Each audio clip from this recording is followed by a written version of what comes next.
You are listening to Leaders and Legends, a podcast produced by Veteran Strategies and featuring conversations with fascinating and impactful men and women who have shaped our world, our communities, and our history. My name is Robert Vane, Principal of Veteran Strategies, and your host for our discussion. You are listening to Leaders and Legends, a podcast presented by Veteran Strategies, an Indiana-based public relations enterprise, and sponsored by Garmon Construction, Leaders and Legends LLC, the Grand Hall and Conference Center at Historic Union Station, the McGinley's Golden Ace Inn, and NFP, a national insurance broker with strong local content. Our podcast is featured on the All Indiana Podcast Network in partnership with Wish TV. You may find Leaders and Legends at allindianapodcastnetwork.com. Thinking of starting a podcast or need to host a public meeting? Let Leaders and Legends LLC be your partner as you look for new ways to communicate your message. Please contact Chris Spangle or me at leadersandlegends.net. And as always, all our podcast interviews are dedicated to the legacy and generosity of P.E. McAllister. Thank you for joining us on the Leaders and Legends podcast. Our guest today, he muses. Neither a leader nor a legend. Bob Kravitz. I've been trying to get Bob on the podcast for a while. He's had a tumultuous year or so. It's been interesting, yes. So we haven't been able to make it happen, but finally we are. And one of the things that I want to do multiple times during this podcast, because it's such great writing, is promote his Substack. Mm-hmm. Is that called an account? Yeah, it's a Substack, account, I guess. A platform. I don't know what the hell it is. I just write them and hope somebody reads them. Musings of an Old Sports Writer. It's on Substack. Bob is an award-winning columnist who has worked for Sports Illustrated, who covered your exit from the Athletic rather generously, as I saw. Yeah. The Rocky Mountain News, and we're going to ask about his championship years in Denver. Of course, the Indianapolis Star and other publications. He's covered sports as a columnist and feature writer for more than 40 years. He was also a graduate of Indiana University, 1982, so he was there for 1981. And he worked at the Daily Student. So we're going to talk about Bob Kravitz, Bob Knight, and nudity. Those are three words you don't want in the same sentence. Today's podcast features Bob without boundaries. Yeah. Which means it should work wonderfully. Thank you, Bob, for coming on the podcast. My pleasure. I'm glad we were able to finally make it work. You've always been very generous. It's interesting that I only really worked with you on one story, and that was the story I leaked to you about the $160 million deal with the CIB and Pacer Sports Entertainment in 2014. And it was funny, too, because the only two people who were upset with me about that, Tim Swearens and, God rest his soul, Matt Tully. Matt Tully, yeah. They wanted the story, and I'm like, no, I got to give it to the guy with the 6 million Twitter followers. And I appreciate that. It's diminished since then. No longer 6 million, more like 5.5. You wrote very poignantly, and we're going to get to a lot of aspects of your career, but focus probably on the last few years, about your love of writing and how it was a bug that bit you early. Yes. My father, I grew up in New York, in Long Island, and my father would take the train every day into New York City, into Manhattan, to work, and he would pick up all the New York and New Jersey papers when he got into town, and he'd bring them home, and it was like a Christmas gift. Every day, here are your papers, and I would just eat them up. I just cover to cover. Even the page 6 stuff in the New York Post. Actually, that was my favorite. But I just love reading it, and I got the journalism bug at a very young age. I remember really in high school, I used to write columns about the hockey team that I played for. That's nice. Yeah. Oh, yeah. Every story was Kravitz was brilliant in goal, stopping 47 shots, most of them high leverage, high pressure. Oh, yeah. The Long Island Gump Worsley. I was, for a while in college, my friends called me Gump. That was great. You don't get many Gump Worsley references. You don't, but I'm glad we got one in this podcast. You grew up you were born, I'm guessing, in the early 60s, if my math is correct. Yeah, I was born in 60. And so growing up in New York in, let's say, late 60s, early to mid 70s, not a bad time to be a sports fan. No, I really came of age. 69 was the Miracle Mets. Mm-hmm. The Knicks won the championship. My beloved Islanders had not been formed as of yet. And I wasn't a Jets fan, but the Jets won the Super Bowl in 69? Yeah, 69 was the year where it all came together. And the Knicks won in 70 and 73. 73. Yeah. 73, yeah. What about Mickey Mantle, Bill Bradley? Bill Bradley was my time, but Mickey Mantle was a little bit before my time. I would have been a little kid during Mantle's salad years. What about, who did you read? Dick Young, who I found out later was a churl. But I read Mike Lupica. I read Jimmy Breslin, who was a city side columnist, the best who ever lived. People like that. John Johnstone from Newsday, covered the Islanders.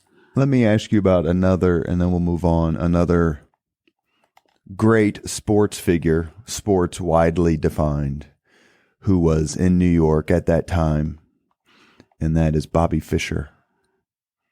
The chess grandmaster. Oh, the chess grandmaster, yes. Who was nuts. Turned out not to like the Jewish folks too much. He was a self-hating Jew, apparently. Yeah, but the son of two brilliant parents who became, if not the best chess player of all time, certainly the greatest. I remember the Spassky, was it 72? 72, that's what I was asking 72, you. Spassky. I remember, because I didn't play chess. I don't know the first thing about chess. But I do remember following that in the newspapers when it was going on. Because one of his best, because he hid out in Reykjavik, Douglas, but before then he was hiding out in Douglaston, Queens. Yes. And he went to high school, and Barbara Streisand, and Neil Diamond were all in high school at the same time. Same high school.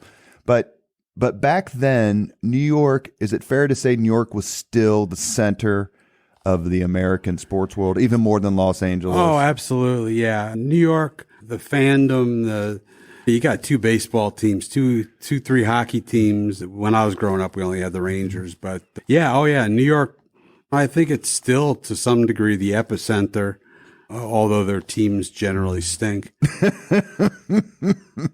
Did you root for the Giants to beat the Patriots in both Super Bowls? At that point, I had given up my fan card.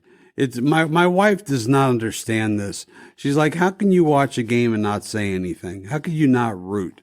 I was thinking more rooting against the Patriots than for the Giants. Oh, yeah, I didn't like the Patriots and what they stood for besides winning.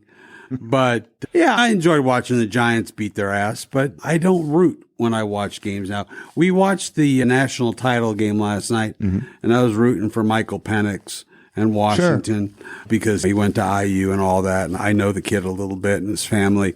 But no, I don't find myself rooting very much. That actually leads me right into my next question. If you don't root for teams, which obviously I get, do you find yourself rooting for players or cities? You want Indianapolis to really do well when it hosts the Super Bowl. Oh, yeah. You root for cities. I always found myself, I lived in Cleveland for a while, and I all my friends were Browns crazies. So I always found myself rooting for Cleveland to finally do something with football. But I root for the story. I root for whatever the most compelling story may be. And I root for nobody to get seriously hurt. I remember going having a beer with Robert Mathis once, and he couldn't understand me saying that I wasn't a Colts fan.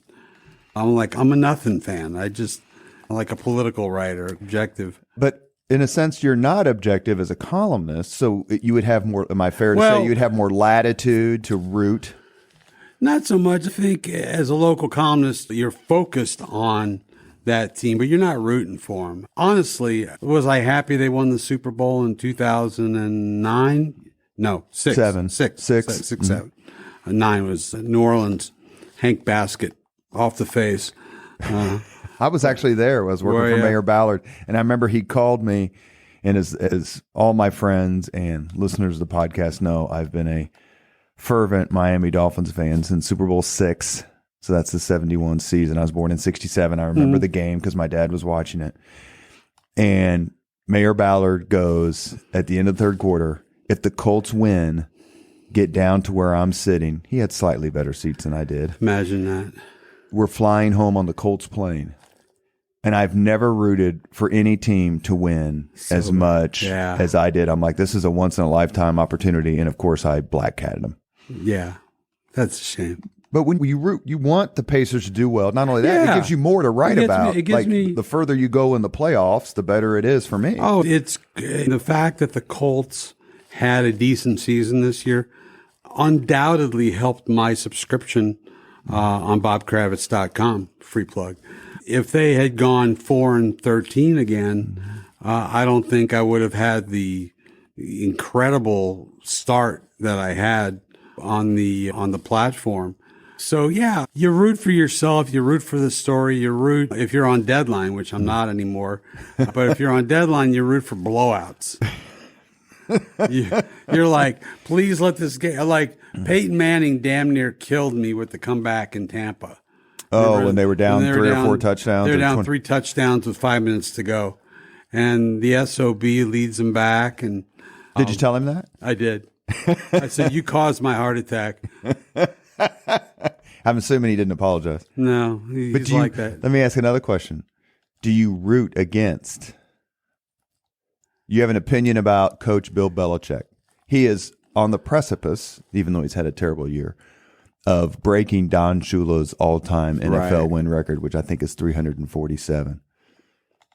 Does Bob Kravitz want Bill Belichick to have that record over Don Shula, who's probably the most honest person in professional sport? Yeah, not really.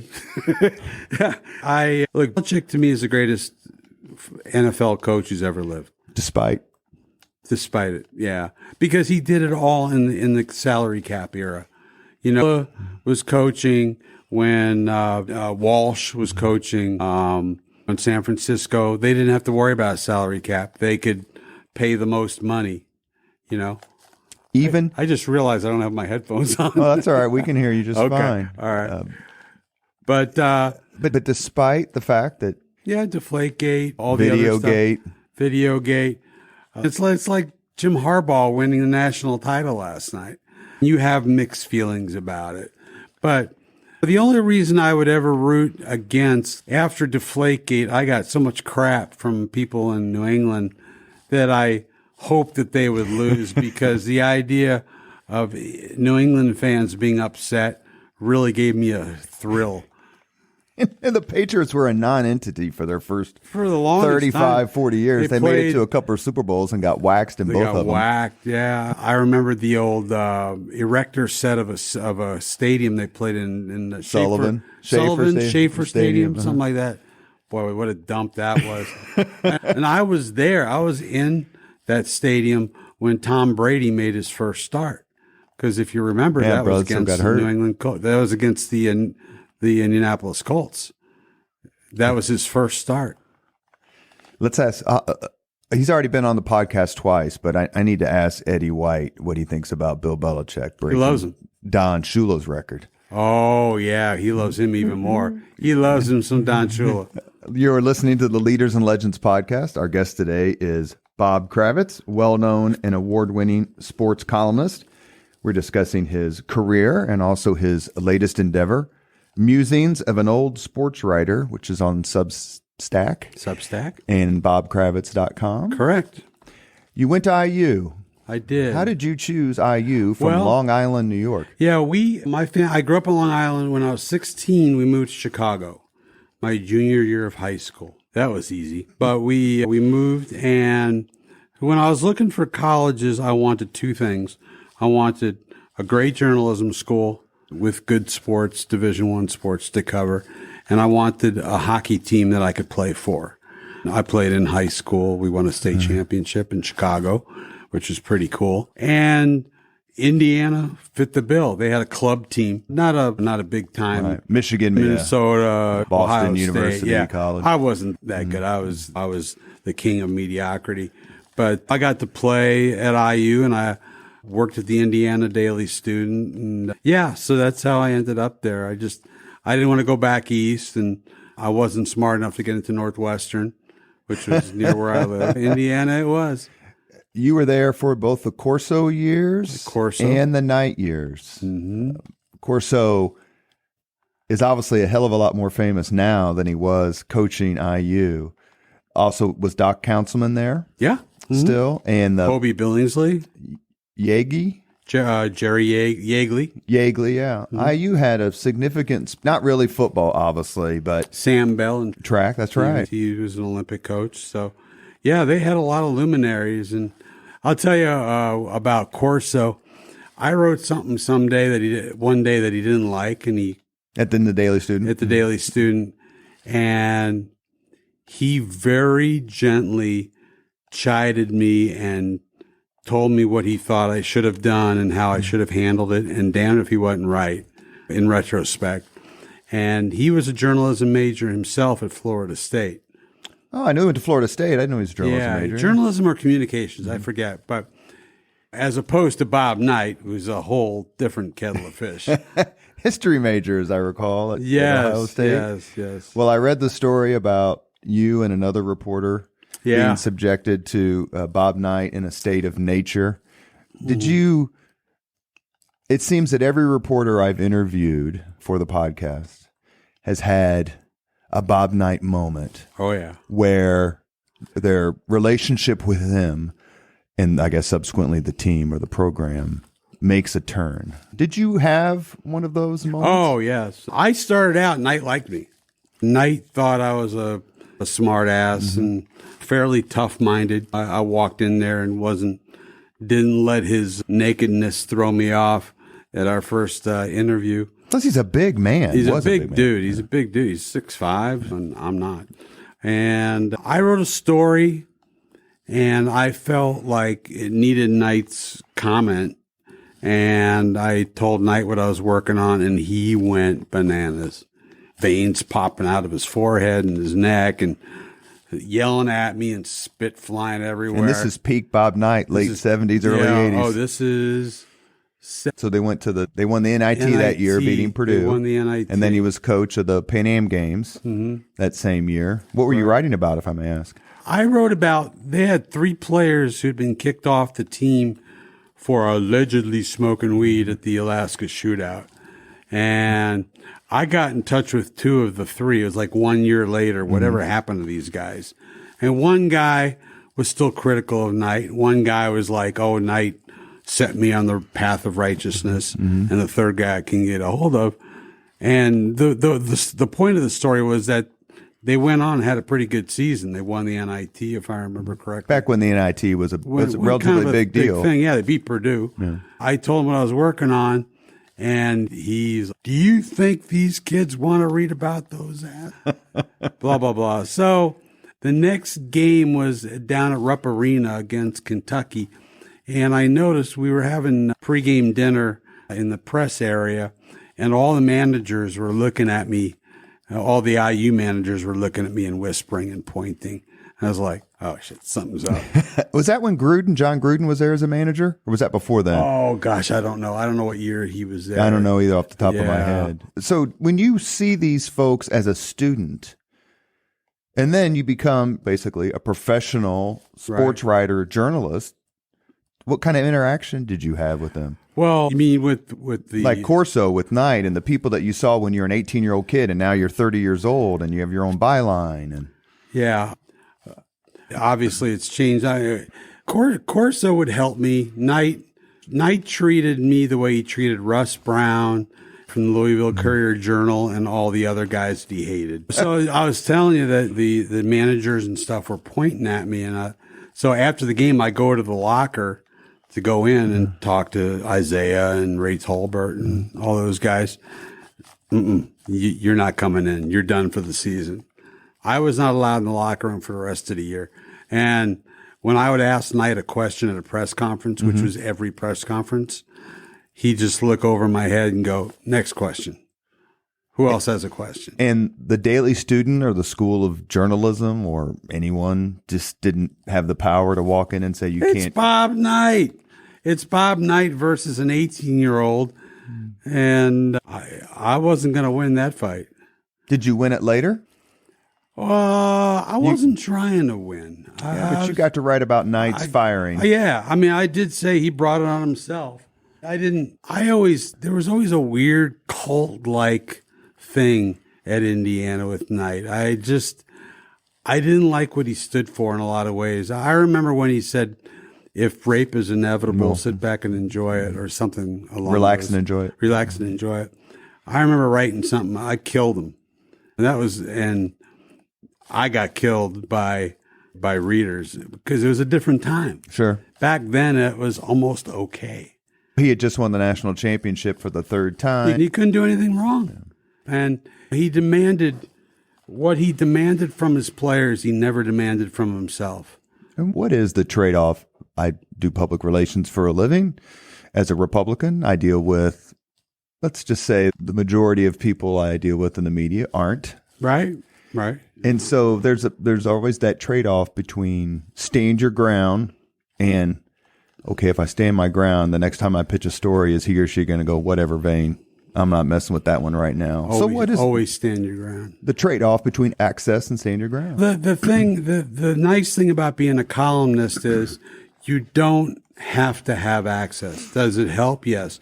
It's different if you are the guy or the woman who is covering the Colts or whomever. The beat reporter, yeah. On a daily basis. As a beat reporter, you need to maintain that access because those players and coaches are your lifeblood for your stories. For a columnist, you can kind of say whatever the hell you want to say, and if they're pissed at you, that's just too bad. You came through, we're talking with Bob Kravitz, who currently writes on Substack, Musings of an Old Sports Writer. Bob, you came into journalism school, not at the tail end, but 5-6 years after Watergate. Yeah. How did Watergate affect your sense of journalism and how it was taught to you? Sure, that's a great question. And when I talk to kids, they ask, what are some of your formative experiences in journalism? And that's when all the presidents, man, journalism was viewed as a noble undertaking. That has changed, obviously, over the years for several reasons. But I always saw it, speak truth to power, that kind of thing, demand the best out of them. And I'm trying to think of the word. But anyway, accountability. Thank you. Thank you. It's pretty good for a Republican. We do what we can. Yeah. Yeah, it was a noble profession. And that's one of the things that got me jazzed about it. It was that I thought you were doing something important.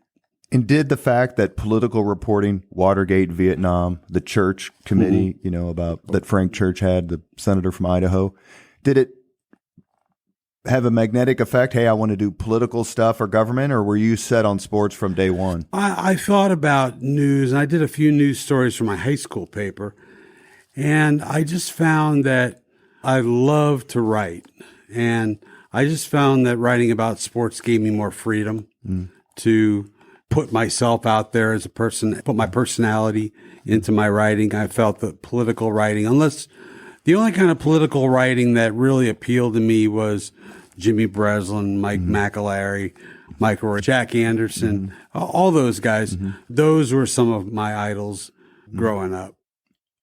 When was your first, if you remember, I can't believe I'm getting paid to do this moment?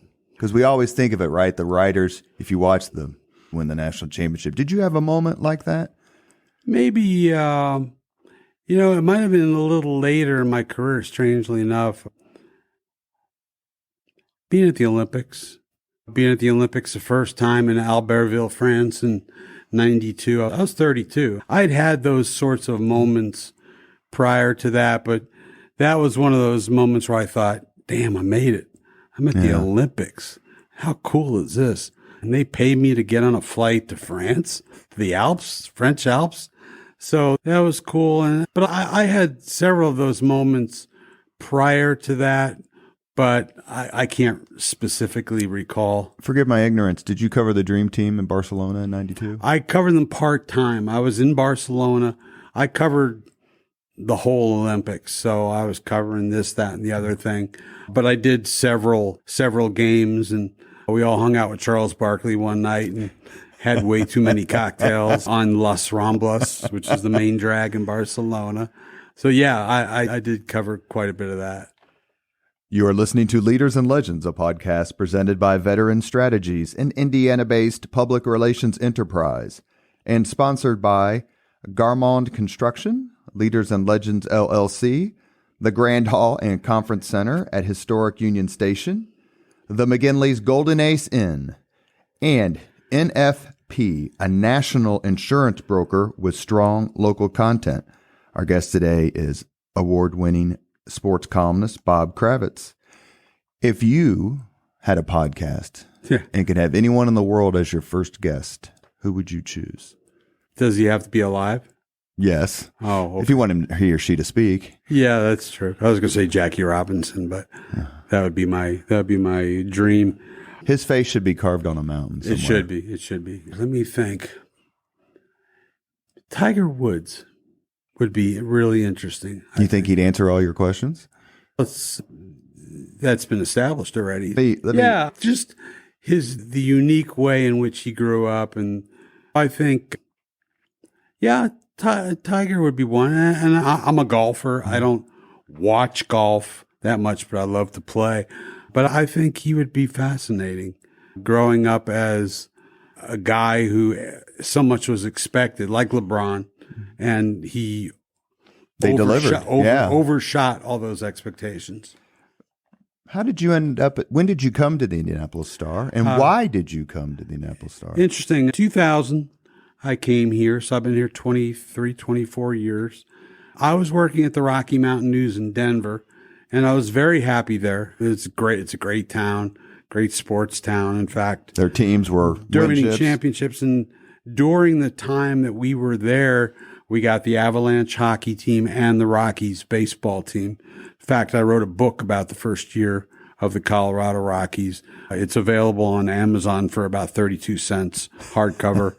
But we were locked in a newspaper war with the Denver Post. It was one of the last true two newspaper wars in the country. And I was getting the feeling, and it turned out to be right, that the Rocky was going to lose that war. And I didn't have any guarantee that I would be hired on by the Post if the Rocky went down. And I was a game of musical chairs. I didn't want to be caught without some place to sit. And an old friend of mine from Indiana, Tim Franklin, who I'm sure you remember, he was the publisher of the Star, and they made me a wonderful offer. And despite the fact that we don't have a hockey team or a Major League Baseball team, I said yes, and been here 24 years, and it's great. It's a great sports town, and it's a great place to raise your kids. You get here the year after Manning? Is he 99? No, Manning was 98. So I was here for his third season. And the first season was terrible. The second season they made the playoffs 13 and 3. Correct. Is that one of the reasons? And the Pacers were really good. They had just made the NBA Finals. Money was the reason. I mean, whether they were good or not, the fact that it was a really good sports town, and the fact that you had two major league sports teams plus college is huge here. I don't do much high school, if any, but that's also big here. But the fact that we had things to write about was very much a lure for me. Whether they were doing well or not, I mean, it wouldn't have made a difference if the Colts were 1-15 and the Pacers were 16-66. No, not at all. Not at all. Not at all. No, I mean, you cover good teams and you cover bad teams. When I was in Denver, I covered some terrible Nuggets teams that won 12 games a year. Broncos were up and down until they They got their 2 championships. Till they Avalanche draft Terrell Davis. Terrell in the 6th round, for God's sake, or 5th round, I forgot. But, and that Elway guy was pretty good. He's pretty good. Think about the quarterbacks I've had. I'm in Cleveland with Bernie Kosar, who was good. Not great, but really good. Then I go to Denver. I got John Elway. Then I come here and I get Peyton Manning and Andrew Luck. We're going to talk about that. And Gardner Minshew. I'm going to read something and tell me your reaction. Okay. It's on your Substack. I also thought I'd retire at WTHR. Never should have left the Indianapolis Star. Never, ever. Shouldn't have. The WTHR, I don't know why they hired me in the first place, to be honest with you, but you're the leading sports voice in the market. Yeah, I was. But I tell my kids this all the time, and I didn't listen to my own thoughts. I say, don't mess with happy. And I was happy at the Star. I was happy. The deadlines were starting to wear me out. I'll be honest with you. And I had some heart issues along the way that made it a little more of a challenge. But I just fell in love. Look, they offered me a ton of money. And I thought, wow, I get to do the same things I was doing at the Star, except no deadlines. And I get to do a little TV. And while I'm not real comfortable, and I certainly don't look like I belong on TV, it was still fun. There was a chance to branch out and see what I could do. And Calabro's terrific guy. Good guy. But they let me go after 4 years of a 5-year contract that wasn't guaranteed, because none of them are, I don't think. And then I found myself at the Athletic, which was a small disaster, but that's neither here nor there. A disaster in terms of how they treated you personally, or their business model, or how they treated me. I just felt marginalized almost from day one. I had four or five editors in 4 years. They were constantly changing what they wanted from you. And I had editors, I would tell them I want to do a story on X, and they would tell me, it's not going to do, I don't think it's really that, it's going to do that analytically. And I'm like, I'm in Indianapolis. I've been here for 23 freaking years. I know what's going to get read here. And I got tired of being overruled on what a good story was for our local market. And it was just very frustrating. Did you ever consider becoming the editor? Hell no. No, I'm not an editor. I'm a writer. Never thought about? No, look, you mean at the Athletic? Well, I'm saying if you have the power, small p or capital P, of an editor, then you can go to bat for writers like you. Yeah. No, I asked them when I joined, I said, do you want me to be the guy who runs the Indianapolis region? And they were like, no, we just want you to be a columnist. And I said, okay, that's fine. You've been very candid in your writings about you should have never left the Star. The THR thing was a bit of maybe a surprise, not a shock, but let's say surprise. Yeah, it was a surprise. The Athletic was not what you wanted it to be, right, and you left. Have you ever, as a sports journalist, called for someone to lose their job? And if so, do the last few years give you a different perspective? I think the only coach that I could ever remember calling out was Jim O'Brien. The Pacers coach. The Pacers coach, because I knew how bad it was. Chris Polian. No, it doesn't. Look, these guys. But this guy needs to be cut. We need to trade this quarterback. No, that's people's livelihoods. Does it give you a bit of a pause before you hit enter? No, because I'm an insensitive lout. Is that a prereq? It is. No, look, they are paid ungodly sums of money to. They took on this job understanding that nothing is forever, and I understand that in my job.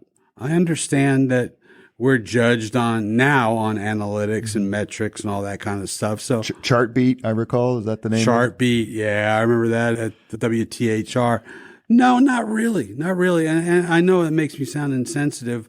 But I rarely call for anybody's head for that reason. There really needs to be a compelling reason why Coach X or player X just doesn't belong.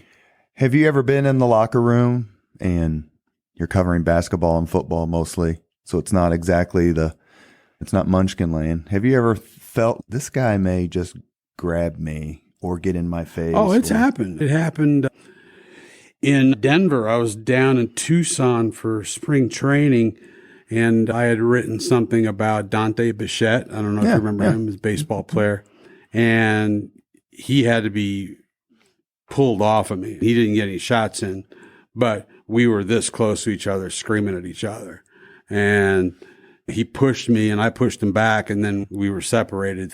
Good thing for him, because I would have kicked his ass. Guy's about 6'3", 250. In case you didn't hear at the beginning of the podcast, Bob Kravitz is from New York. Oh yeah, I'm not allowed to say that, am I? I'm sorry. No, you're perfectly fine. My parents are from New Jersey, so the mentality Jersey. So is my wife. So. But you never felt, there's the Jim Rome thing, obviously, with Jim Everett, and there's some other confrontations. And I always just wonder if some of these players are just like, I'm not going to let you get away with talking about me that way, and we're going to settle it as adults, and you're not going to hide behind your pen. That's happened very infrequently. And usually I try to diffuse it and say, look, let's have a conversation as two human beings, and I may, in the end, agree with you. I had a disagreement with Jeff Saturday, and he was pissed off about something I wrote, and we talked about it, and I said, I think you're right. I'll go back, I'll look at what I wrote, and if it's off, if it's unfair, I've done plenty of mea culpas in my career. You're on a deadline, you're just trying to get something out there, something pops in your head, and then an hour later, you're like, oh crap, what the hell did I just write? And but I have not had, really, the Dante Bichette was as close as I've come to actually throwing hands. You're listening to the Leaders and Legends podcast. Our guest today is award-winning sports columnist, very familiar to this market, Bob Kravitz. He is now writing on Substack, and his column is called Musings of an Old Sports Writer.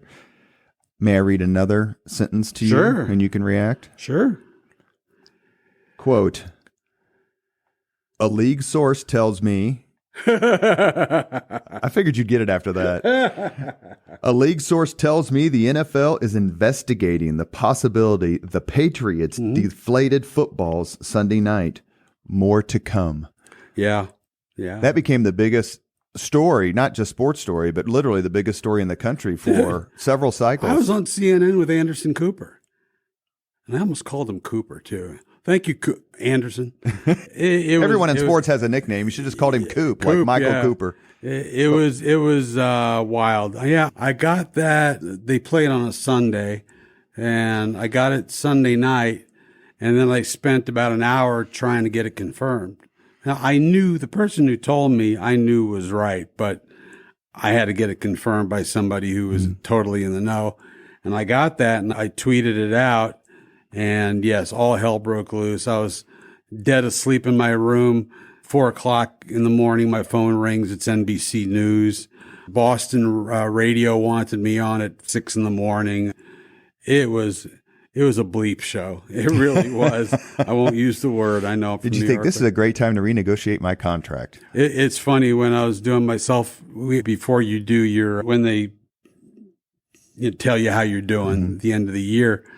I just put, and you have to do a self-review, evaluation. Yeah, thank you. I'm having a hard time with words today. And I put broke Deflategate, drops the mic. It didn't help me in the long run, but... Why did that become such a big story, other than the fact that it played into the Patriots cheating? Right. Because it was the flagship franchise of the league. And it was a team that was going back to the Super Bowl for the 800th time. And it was Tom Brady. If this had been some schmuck with the Atlanta Falcons, I don't think it would have been as big of a deal. But it did fit into the general idea with the video gate or whatever it was previously. It fit the bill for the Patriots. And they were going to the Super Bowl.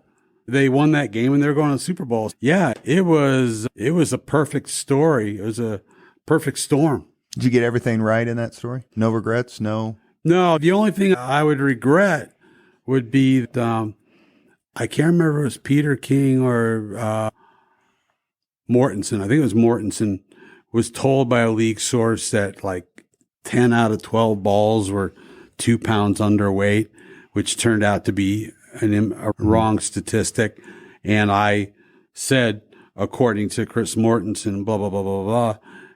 So I wish I had known that somebody gave him bad information. But no, the only other thing is I wouldn't have engaged with the fans and their media as much as I did. I should have just kept my mouth shut and let the reporting speak for itself. But they were going after my wife. They were going after my kids. They were just being so nasty, claiming that I was drunk when I tweeted it out. It was just absurd stuff. And part of the problem, forgive me, was part of the problem, let me say it a different way, was part of the interest in the story, and I'll speak for myself, I didn't know that footballs had to be inflated. I didn't know either. Particular PSI. I had no clue. I did not know either. In fact, I didn't know that both teams brought their own footballs into the game for use on the offense. I had no idea. All I knew was that they were being investigated. And I got these New England fans saying it's been proven scientifically that the balls deflated because of the cold weather. I was like, look, I'm not saying whether they were deflated or not. I'm saying that they were being investigated. Okay? That's a whole different thing. Right. Now, did I believe that there was some underhanded tactics being used? Yes. They're the Patriots. But that's not what I reported. I reported they were being investigated, and that was 100% true. You have covered several Super Bowls. I'm going to ask you 3. Of these 3, which was your favorite to cover? Okay. The Colts beat the Bears to win the Super Bowl. The Colts lose to the Saints. No. Indianapolis hosts the Super Bowl in 2012. The hosting the Super Bowl was absolutely fantastic, except that I spent the entire week running down Peyton Manning's stories, because if you remember, that's when Peyton was coming back from his neck surgeries, and there was the question whether they were going to get rid of him in the next month or so, which I knew they were going to. You got Andrew Luck available, and you got a guy with a bad arm who you owe $28 million to. That's a no-brainer, man. I would say the win over the Bears was a favorite. Probably my favorite Super Bowl was Elway finally winning the Super Bowl. The first one in 98. 98, that would have been San Diego. And the next year they beat the Falcons. Next year they beat the Falcons when Eugene Robinson won the Leon Lett Award. It won it won the Bart Starr Award and gets picked up with a hooker on Biscayne Boulevard. Good Lord. I remember we were all out to dinner the night before the game, and we're like, man, we busted butt. We did a great job. Nothing can possibly happen now. And we wake up the next morning, and there's a story about he was the captain, wasn't he? Yeah, Eugene Robinson with a hook. Oh my gosh! Did you enjoy doing your radio show, Kravitz and Eddie? Yeah, I did mostly because Eddie made it enjoyable. I'm not a high energy or particularly articulate person, I don't think. And speaking is different than writing. Obviously. Yeah, it's totally different. Sometimes as you've noticed, I'll just forget the dang word. I enjoyed it. It was hard writing 4 or 5 columns a week and doing a radio show 5 days a week. Again, my dang health just kept getting in the way of stuff. Quadruple or quintuple? I had a quadruple bypass. Yeah, a few years ago. And I've had heart problems on and off for the last 15 years, but I enjoyed it. Eddie is just a bottomless pit of energy. Not pit, but he's just got lots of energy, and he's always on. And I'm not always on. I'm rarely on. What happened to it? I don't listen to much sports radio, but I thought it was a what terrific happened was show. the guy, I did too, and our ratings were good. The guy who ran the place suddenly passed from pancreatic cancer.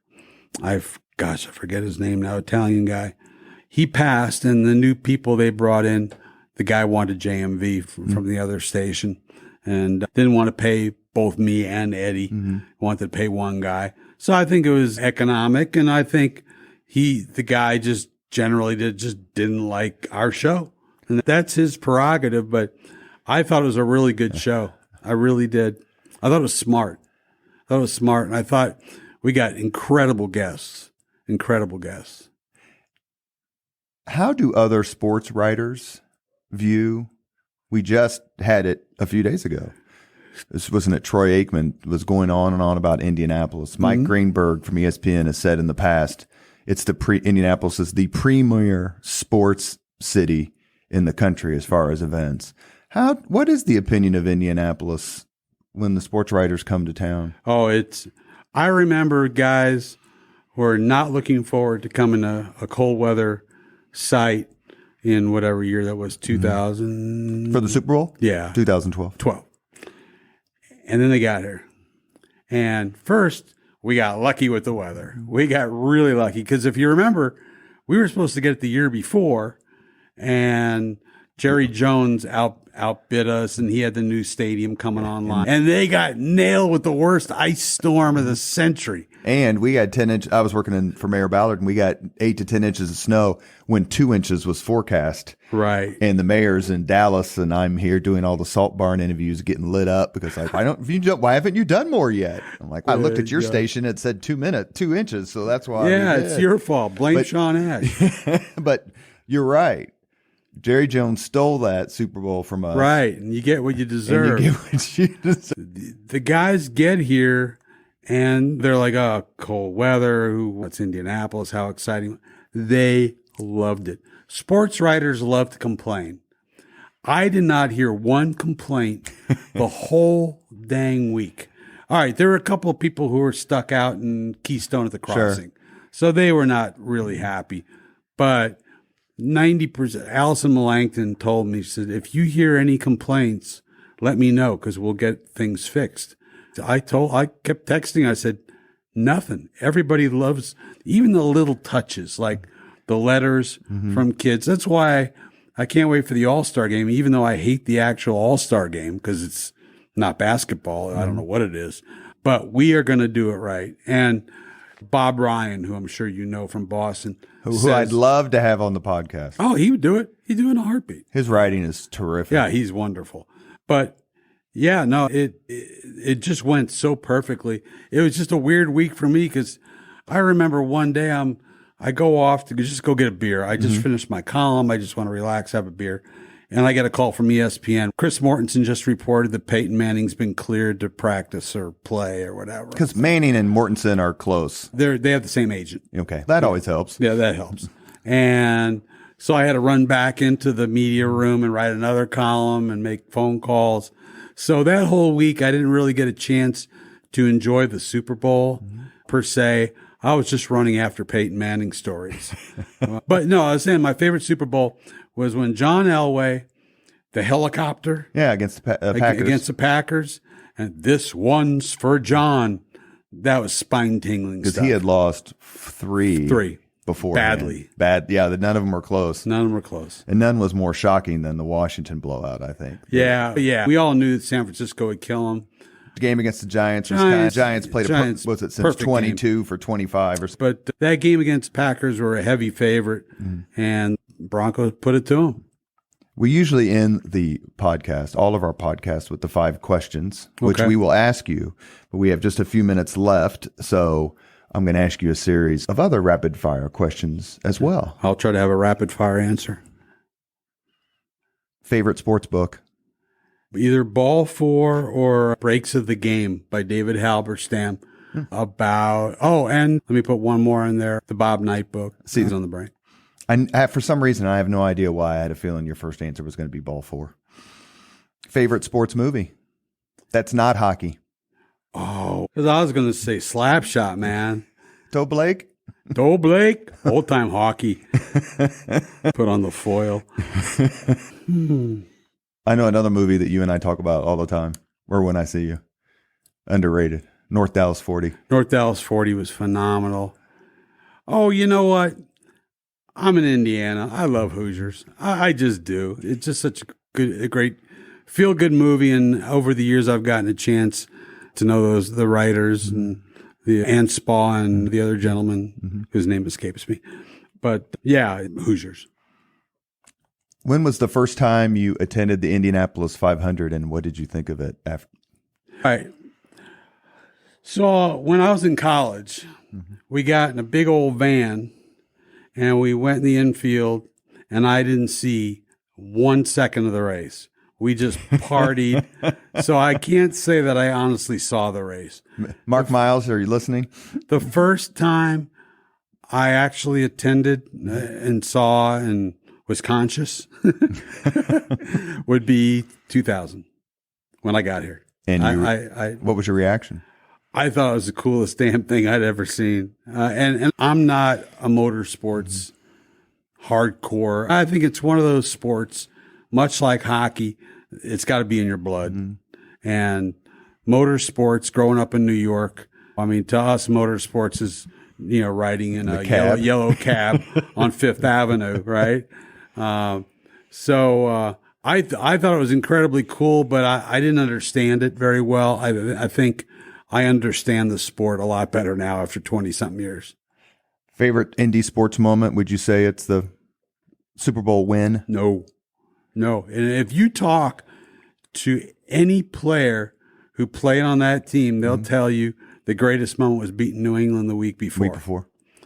Beating New England, it was almost an anticlimax. They knew they'd beat the Bears. Who was their quarterback again? Eddie White? No, the quarterback for the Bears. Good, he went to IU, didn't he? The kid from Bloomington. Goodman, Yeah. Not Goodman. I'll think of it anyway. Go ahead. Yeah. Anyway, that was an anticlimax. Beating the New England Patriots, the big bad Patriots. That was an exorcism. It was a civic exorcism, is what that was. Favorite sports interview? Favorite person to interview? Peyton's right up there. I'm a big hockey guy, so I always had a great relationship with Patrick Roy. Oh, yeah, the goalie. Yeah, I was a goaltender. I'd say those guys. I remember David Harrison used to play for the Pacers. One of my favorite guys. Quirky, weird, screwed up. But I like weird. Anthony Gonzalez is another guy I really like. So a lot of good interviews over the years. Now I'm going to make a statement, and you tell me how wrong I am. Okay. The Pacers were justified in going into the stands for the brawl. No, you can't do it. You just can't do it. You just can't do it. They were completely justified. Oh, no. Here are the actual 5 questions. You ready? Okay. What was your first job? My first job was at the Bergen County Record in Bergen County, New Jersey. A very good paper in the Meadowlands. What was your first concert? First concert was Jethro Tull at Shea Stadium I would have been in high school, around 75. Yeah, you're like your contemporary or past teammate, the absolutely adorable Mark Allen, who grew up. He's the best. He's a great But he saw dude. all those great New York City concerts. Yeah. The Wall. Oh, my gosh. Number 3, if you could suggest any book for someone to read, which book would you recommend? Sophie's Choice by William Styron. Number 4, if you could witness any event in history, be there in person as it happens, which event would you choose? A sports event or just an event? Any event. I'm going to ask you about a sport event here. That's going to be my final question. Okay. So any other event? The civil rights marches. Like the March on Washington that ended with the I Have a Dream speech, perhaps? Yeah. Number 5, if you could have dinner with anyone living today. Living today. Wasn't it Grossman? Rex Grossman. Yeah. Quarterback for the Bears. Yeah. If you could have dinner with anyone living today, 2 hours off the record just to chat, whom would you choose? Probably Peyton. We've had beers before, but we've never really gotten down to brass tacks about life and relationships and fatherhood and all that stuff. I think 2 hours, I like to go just play golf and drink beer with Peyton. I say that we already have a great relationship, but I think he'd be fascinating, especially now that he's retired and he doesn't have to watch everything he says. Right. Okay, so the 6th question of the 5 questions. You told me there would be 5. And journalists only ask the questions they want to ask, right? Like you stick to the number that you say. Exactly. If you could have not covered, but witnessed and enjoyed any sporting event in history, which one would you choose? I will tell you, Eric Holcomb, I asked him that question, Governor Holcomb, and he said the Thrilla in Manila. And then he asked me the question because we were just chatting and for an interview I did for him. And I said, the Miracle on Ice. I think the Miracle on Ice. That was going to be, I'm glad you jogged my memory, but I'll never forget. I was in Detroit during the Miracle on Ice, 1980, right? February 22nd. Yeah. Washington's birthday.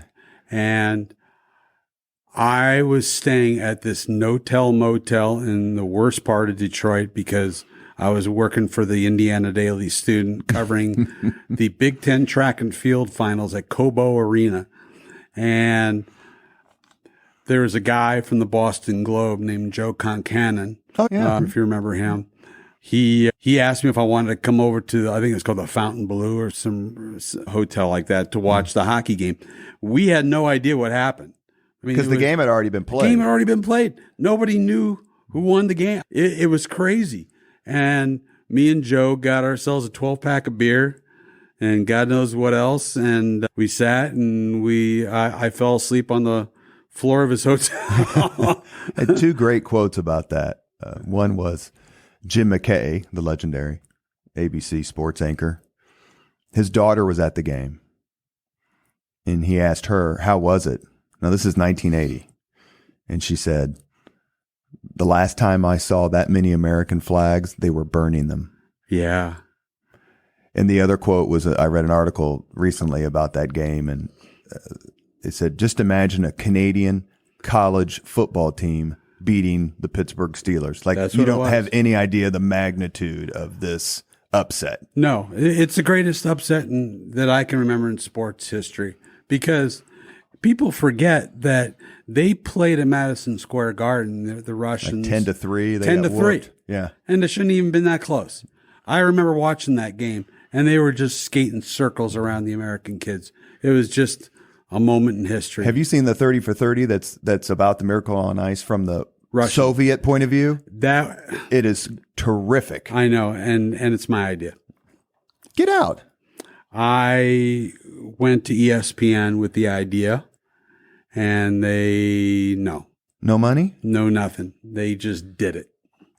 Now, do I know for a fact that they took my idea? I don't know. All I know is I reached out to Bill Simmons about doing a 30 for 30 on it, and was told it was not something there. I wanted to do one on the brawl too, the Pacers Pistons brawl, which Jermaine O'Neal did a couple of years, about a year ago, 2 years ago.